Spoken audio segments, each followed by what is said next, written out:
आप सभी जानते हैं कि हमारी जिंदगी पैसे से किस कदर जुड़ी हुई है। पैसा है तो बहुत सारी परेशानी अपने आप खत्म, पैसा नहीं है तो ढेर सारी परेशानी अपने आप सिर पे आ जाती है। ठीक है, हमारी सारी जिंदगी निकल जाती है सिर्फ इस कोशिश में कैसे कमाए, कैसे बचाए और कैसे आगे बढ़े।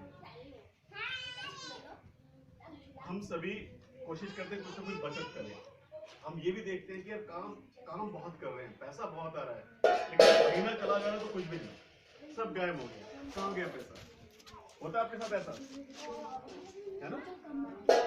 तो आखिर जब इतना पैसा आ रहा है कहाँ जा रहा है, तो इस चीज को समझना जरूरी है। तो मैं सबसे पहले बताऊंगा कि भी कैसे हम चीज को समझेंगे और कैसे हम चीज को समायोजित करेंगे कि जिंदगी में हम पैसे की बचत कर सकें, उसको जोड़ सकें और उसके लिए हम अपना भविष्य अच्छा बना सकें। जो सबसे पहली कड़ी है वो है बजट। देश का बजट पारित होता है ना, पता ना आप सभी को, देश का बजट बनता है। उस तरह से ये बहुत जरूरी है कि आप भी अपने घर का बजट बनाएं। बजट में आप क्या बनाओगे, आप एक कॉपी पेन रखोगे, इसमें आप लिखोगे कि राशन में कितना खर्चा है, बच्चे की पढ़ाई में कितना खर्चा है, कोई लेन देनदारी है तो वो कितना है, आपके जो भी खर्चे एक महीने के आप वो सारा लिखोगे। ठीक है, आपने सारा हिसाब किया, आपने देखा सारा जो खर्चा है मेरा महीने का 6,000 रुपए है, कमाई मेरी कितनी है, कमाई 8,000 है, तो मतलब 2,000 बचने चाहिए। साफ बात है ना? लेकिन ये आपको कब पता चलेगा, ये आपको तब पता चलेगा जब आप कागज में लिखोगे चीजों को, जब आप बजट बनाओगे। तो ये बहुत जरूरी है कि आप चीजों का बजट बनाइए, आप लिखिए कितने खर्चे हैं आपके। बजट दो तीन तरह के, एक बजट आपका मंथली बजट है, एक बजट वो जो आपका फ्यूचर बजट, भविष्य का बजट है।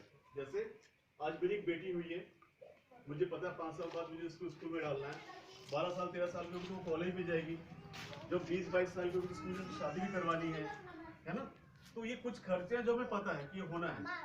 जो आपका मंथली बजट है उसके साथ आपका ये बजट भी होना चाहिए कि हाँ मेरी जो बच्ची हुई है उसके लिए मुझे किस वक्त मुझे कितना पैसा चाहिए होगा, तो उस पैसे को भी आपको बजट में समायोजित करना पड़ेगा। नहीं 100 रुपये मेरी बच्ची के लिए, इसकी सेविंग के लिए, इतने रुपए मेरे बेटे के लिए।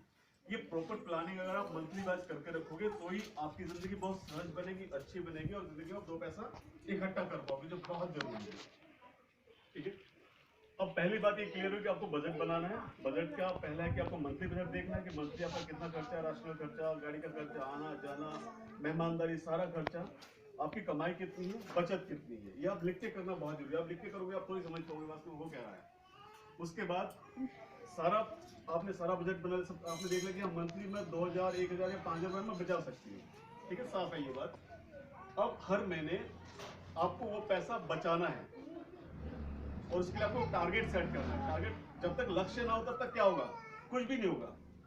तो एक लक्ष्य आपको रखना पड़ेगा कि नहीं महीने में मुझे 2,000 5,000 या 4,000 बचाना है, बजट के अकॉर्डिंग जो आपका बजट बने। ठीक है, ये मुझे बचाना ही बचाना है। जब आप लक्ष्य रखोगे, जब आप टारगेट रखोगे तो आप उसके लिए काम करोगे। फिर आप क्या करोगे कि भैया चलो ये वाला खर्चा इसको चलो थोड़ा कम कर लेते हैं क्योंकि इस महीने हमारा टारगेट पूरा नहीं हो रहा है, मुझे 2,000 का टारगेट है ना, या इस महीने चलो ज्यादा पैसा है ये वाला है तो इसको खर्चा करके ये वाला काम पूरा कर लेते हैं। इसलिए टारगेट रखना बहुत जरूरी है। उसके बाद आपने बजट बना लिया, आपने टारगेट बना लिया, 1 साल लिख लिए, 2 साल लिख लिए, आपके पास एक रकम इकट्ठी हो गई। ठीक है, अब जब वो रकम इकट्ठी हो जाती है तो फिर 2 तरह के खर्चे होते हैं आपके, याद रखना 2 तरह के खर्चे होते हैं। एक खर्चा वो होता है जो आपको आमदनी देता है और एक खर्चा वो होता है जो आपके खर्चे बढ़ाता है। ठीक है, तो आपके पास जो पैसा इकट्ठा हुआ है आपको कोशिश ये करनी है कि उस पैसे को आप ऐसी जगह पे लगाएं कि वो आपकी आमदनी बढ़ाए, ना कि खर्चा बढ़ाए। जैसे कि खर्चे कौन कौन सी चीज बढ़ा सकते हैं, आपने घर के लिए एक फ्रिज, आपने घर के लिए एक एसी ले लिया, जैसे आप एसी लोगे बिजली का बिल बढ़ जाएगा। आपने गाड़ी ले ली, गाड़ी का इंश्योरेंस का खर्चा बढ़ जाएगा, गाड़ी का पेट्रोल का खर्चा बढ़ जाएगा। ठीक है, तो ये वो सारी चीजें हैं जिनको आप एक बार तो खरीद लोगे, आपको हर महीने पैसा देना पड़ेगा इसके पीछे। ये चीजें भी जरूरी है, आपको अपनी जरूरत के हिसाब से इसको देखना पड़ेगा कि आप मुझे पहला काम कौन सा करना है, दूसरा काम कौन सा करना है। ठीक है, उसके बाद आपको कोशिश ये करनी जो पैसा आपको ऐसी जगह पे लगाना है जिससे आपकी कमाई आए।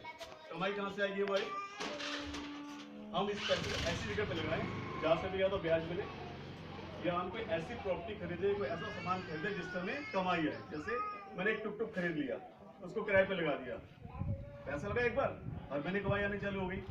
मैंने कोई प्रॉपर्टी खरीद ली, जमीन खरीद ले कोई, आज वो मैंने 50,000 में खरीदा, 2 साल बाद वो 1.5 लाख का हो गया, कमाई आई। ठीक, तो ये बहुत जरूरी है कि आप सबसे पहले छोटी बचत कीजिए। आप मान के चलिए बूंद बूंद से घड़ा भरता है, आप कोशिश करेंगे तो बूंद बूंद से ही आपकी जिंदगी सफल होगी, डेफिनेटली सफल होगी। ठीक है, ये बहुत जरूरी कि आप लोग बचत करें, पैसा जोड़ें और पैसे को जोड़ के आप निवेश करें। निवेश मतलब इन्वेस्ट करें ऐसी जगह पे जिससे आपके पैसे की और कमाई आए। अब उसके बाद क्या दिक्कत आती है, देखिए हम लोग सब गांव के हैं और मोस्टली बहुत ज़्यादा पढ़े लिखे नहीं हैं। साल भर हमने, महीने भर हमने खूब काम किया और जब थोड़े से पैसे आते हैं तो हम क्या करते हैं, पैसा जमा कर देते हैं कि देखिए कि कहाँ से हमें ज़्यादा पैसा मिलेगा। होता है ना ऐसा?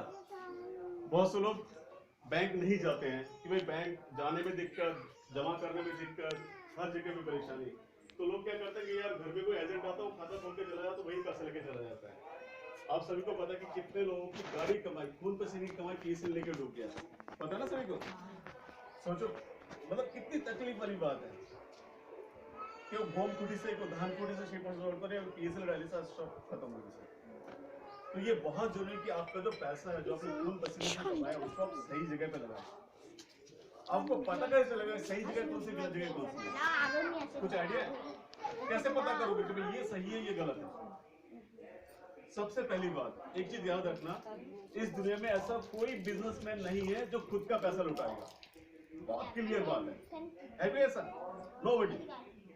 जो भी बिजनेस करता है पैसा कमाने के लिए करता है। ठीक है, अब आपने देखा कि बैंक 10 साल में पैसा डबल करती है, एक बंदा मुझे आगे कह रहा है मैं 2 साल में डबल कर दूंगा। तो हैरानी वाली बात नहीं है कि भाई ये कहां से लाएगा। तो ये बहुत जरूरी है कि जब भी आपको ऑफर दिया जाता है, वो ऑफर आपका समझने लायक है कि बैंक 10 साल में कर रहा, तुम 2.5 साल में करोगे तो बात समझ में आती है, लेकिन 2 साल में करोगे तो दिक्कत होगी। ठीक है, तो कभी लालच में नहीं आना। सबसे बड़ी सबक यही कि लालच में नहीं आना है कहीं भी। आपका जो बचत का जो पैसा है, उस पैसे को आप बैंक में जमा करो, पोस्ट ऑफिस में जमा करो, या दूसरी ऐसी जगह पे लगाओ जो 100% सिक्योर हो, जो आपका पैसा सुरक्षित रहे। मैं आपकी जानकारी के लिए बता दूं, अगर आप चाहो तो पैसा मेरे यहाँ पे भी जमा कर सकते हो, फ्री ऑफ कॉस्ट है।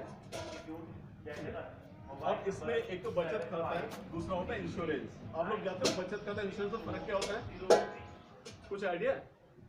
बोलते हैं कि बीमा है और ये बैंक खाते में क्या फर्क होता है बीमे और बैंक खाते में? जब हम बैंक में खाता खोलते हैं तो सिर्फ हमारा पैसा जमा होता है उस पर हमें ब्याज मिलता है, लेकिन जब हम इंश्योरेंस करते हैं तो हमें हमारा पैसे का ब्याज तो मिलता है, थोड़ा कम मिलता है, लेकिन हमारी जिंदगी की भी इंश्योरेंस मिलता है, बीमा मिलता है। हाँ, जैसे कि मैं हूँ, मैं घर पे पैसा कमाता हूँ, ठीक है, मेरा परिवार सब चलता है। कल को अगर मैं नहीं रहूंगा तो मेरे घर परिवार का क्या होगा? मेरे बच्चे की शादी कौन करेगा? है ना? तो जब इसलिए बीमा, अगर आप मर जाओ, अगर आप नहीं रहो, तो वो जो बुरी स्थिति है उसको बीमा कवर करता है, बीमा आपको स्वयं पैसा देता है।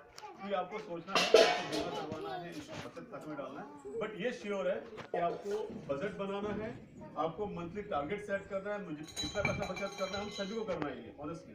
और उसके बाद उस बचत को हमें ऐसी जगह पे निवेश करना है जिससे हमें और कमाई है, पैसे से पैसा है। एक मूवी में भी देखा है नहीं कि वो बोलते हैं पैसा पैसे को खींचता है, तो तिजोरी में पैसा लेके देते हैं, पैसा तो वास्तव में पैसा पैसे को खींचता है। आपको पैसा सही जगह पे लगाना पड़ेगा। उसके बाद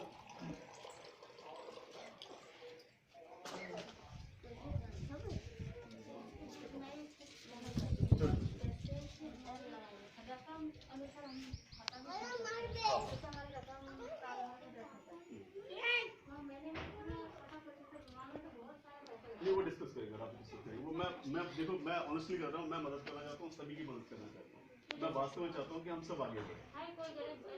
बिल्कुल बिल्कुल। मैं आना बाद में आपको डिटेल बताऊंगा। अच्छा, एक जो दूसरी है बहुत महत्वपूर्ण है, मुझे लगता है किसी को नहीं पता होगा।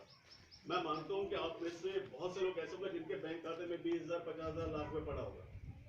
बहुत से लोग ऐसे होंगे। आप जानते हैं बैंक में कितना ब्याज मिलता है आपको?